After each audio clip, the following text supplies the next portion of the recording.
parce que xam nga man dama jàpp ni peut-être Pastef balaa ñoo accéder au pouvoir en tout cas le nouveau régime d'une manière générale parce que y a la coalition Diomaye président sénégalais dañu amoon ay attentes yu bëri ci côté justice ci côté reddition des comptes mooy ñi nga xam ne nii dañ doon gérer les deniers publics quand même pour bu fekkee ni dafa am loo xam ne nii dañ koo def ñu teg leen ci yoon mais dañu constater ni en fait dafa am ñoo xam ne nii ba ñu nekkee ci opposition bi lu ñu doon wax dañu ñëw ci pouvoir bi ba ko dëggal kut ko kut waaw day mel ni nga nekk ci opposition ne diw de sàcc na lii nga ñëw ci pouvoir ba ko dëggal kut ko kut alors que la justice ne fonctionne pas comme ça justice dafa soxla ay preuves nga xool ko ci dossier Lat Diop nga xool ko ci dossier Farba Ngom nga xool ko ci dossier keneen ak keneen donc pression boobu dafa dem sax ba créer benn suspicion maanaam benn teeloo xelu nit ñi ci lu bari par rapport ak yenn dossier parce que nee nañ la justice kenn du ko jiitu ci mbaram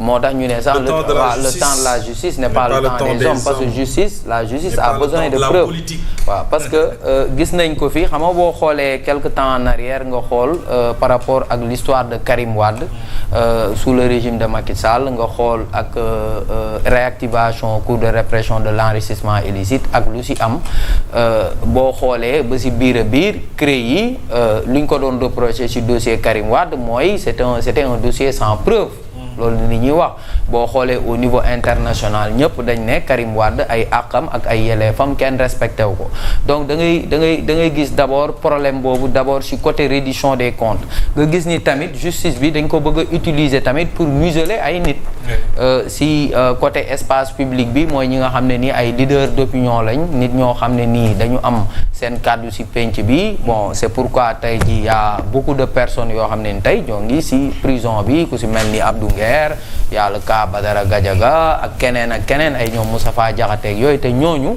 jàpp naa ni dañ doon wax rek seen xalaat par rapport ak la marche du pays même si chacun a sa manière un peu de s'exprimer léegi nag bon loolu dama jàpp ni ci benn côté benn aveu d'échec la en fait ci côté passé parce que faute de bilan maanaam am loo xam ne nii lu palpable la loo xam ne mën nga ko présenter Sénégalais yi te boo moytul fii léegi 5 ans yi doo leen ko mën a présenter ndax y a beaucoup de problèmes tey parce que boo xoolee parce que l'aspect économique nga xool tey ji dëkk bi nga xam ni tey fii léegi les 5 dernières années parce que gis nga ni FMI à chaque fois ñoo ngi remettre à plus tard kañ la ñuy dugalaat programme be kañ la ñuy indi ay financement yooyu nga xool ni ci diggante bi Sénégal liñ fi jot a leb xaalis yëpp boo xoolee pour leen li pour fay ay bor la mais leneen li pour dundee la quasiment léegi nga xam ni boo xoolee ci côté bilan matériel quand même parce que peut-être ci lu ma jàpp boo moytul pour mu am bilan matériel ci premier mandat bi day xaw a metti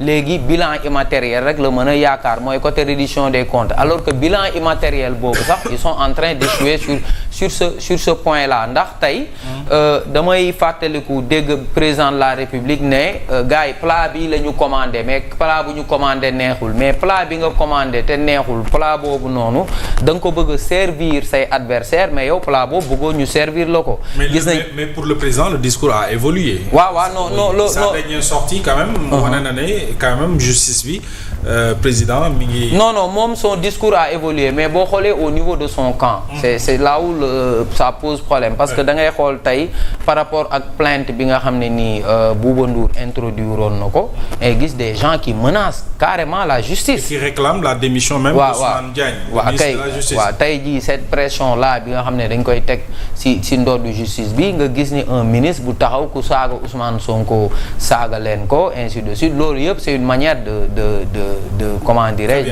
de défier la justice. Et pourtant ils ont fait un bon départ avant ma lay bàyyi ils ont fait un bon départ Omar parce que ba ñu ñëwee li ñu njëkk a def mooy assise de la justice. c'est-à-dire jéem a joyanti kéem la nu mën jafe-jafe ak rëq-rëq yi nga xam ne sénégalais yëpp daañu réconcilier ak seen justice beneen bi mooy évidemment gis nañu ne nomination Ousmane Diagne. tout le monde avait applaudi parce que jàpp nañu ne bokkul fenn ci wàllu politique ñëpp dañu rafetlu woon cette nomination. donc jàpp naa ni départ bi baaxoon na pour wane les Sénégalais ne justice bi dañ fi ñëw ak sunu gouvernance pour may ko indépendance. waaw xam nga nomination yi baax na xam nga intention de départ yi baax na. mais plat bu mu leen indil en fait plat boobu la ñu bëggul déguster dañu bëgg que les autres dégustent ce plat là. que ñoom seen wàllu bopp plat boobu dafa mel ni bëgguñu ko parce que même les assises de la justice boo xoolee recommandation yu gën a am solo mooy recommandation yoo xam ne nii c'est par rapport ak liberté d'expression. par rapport ak l'article 80 par rapport ak l'article 254 par rapport ak l'article 255 boo xoolee yooyu noonu yëpp y a pas eu de consensus. kon moo waral tey jii y a beaucoup de personnes tey ñu nekk ci biir prison bi. donc en fait intention bi c'était louable. mais ñoom je pense que c'est un parti quand même qui écoute ces militants. qui écoute beaucoup trop ces militants te militants yi des fois fu ñu leen di tirer du baax parce que ñoom tey dañu waroon en fait il y a un problème de communication au niveau de Pastef tey ñoom par exemple même Ousmane Sonko par rapport à son rabat d'arrêt il a mal communiqué amoon na nu mu doon communiquer peut-être ce serait une bonne communication ak keneen parce que tey ñoom ils auraient pour man profiter cette situation là ne aujourd'hui gis nañ benn justice boo xam ne ñun bu ñu arrangé wul mu tranché ci loolu bu ñu arrangé tamit mu tranché maanaam justice boo xam ne nii bon toutes les décisions ne sont pas favorables ça montre que tey il y a une indépendance de la justice mais aujourd'hui ñoom day mel ni ñoom seen wàllu bopp cette indépendance de la justice ça commence à les frustrer waaw. Alors, on reçoit Bokar Ly, responsable politique et adjoint au maire de Rufisque-Est, responsable départemental du parti de FDS Les Guelwaar, bokk ci mouvance présidentielle bi. Bokar, salaamaaleykum. Maaleykum salaam. Je remercie effectivement, comme je disais. Mais tantôt, le plaisir est partagé. di am toujours mbégte di ñëw di bokk ci plateau Sen TV. Absolument. Parce que Bougane, votre patron. partage nañu xeex yu bëri. Pour la démocratie et pour le respect des libertés dans notre pays. Et di nuyu fi ma jógee mooy Tëngéej dëgg problème comme ni nga ko xamee. man waa Tëngéej samay goro lañ de. man fa laa dëkk pas plus tard ce matin même bon. li ngeen xam ci problème. may noté Tëngéej nga xam nu mu si wax. parce que Tëngéej daal kon ñun Tëngéej lañ dëkk. oui fa lañ juddoo. mosuñu génn Tëngéej. macha moo ne mosuñu génn Tëngéej mooy mosuñu dëkk fenn. parce que c'est un plaisir c'est quand même mbégte la nga dëkk Tëngéej. Absolument. donc ñu gis problème Tëngéej du ci dund du ci màgg du ci xeex du ci nekk. donc loolu fu ñu mënti nekk. Tëngéej. Absolument. Comme on l'a toujours dit que c'est une ville sacrifiée. Tout à fait. Une ville oubliée. Et à chaque fois c'est la ville qui fait basculer quand même dans le département pendant les élections. Quand même. Donc dañuy donc c'est important de le dire. di bëgg carrément ci bokk plateau bi ak des juristes invités qui sont là qu'on suit souvent. Merci. C'est très bien. Alors dinañ ñëw ak yow léegi dugg dans le vif du sujet. ñu dalal la rek bàyyi la nga dallu alors Vitin ñu ñëw dans le vif du sujet évidemment ni ma ko laajee Omar est-ce que vous sentez-vous cette pression sur la justice compte tenu de tous les éléments yi ma wax ci njëlbeen. Non, la pression sur la justice dafa naa tàmbaliwul ak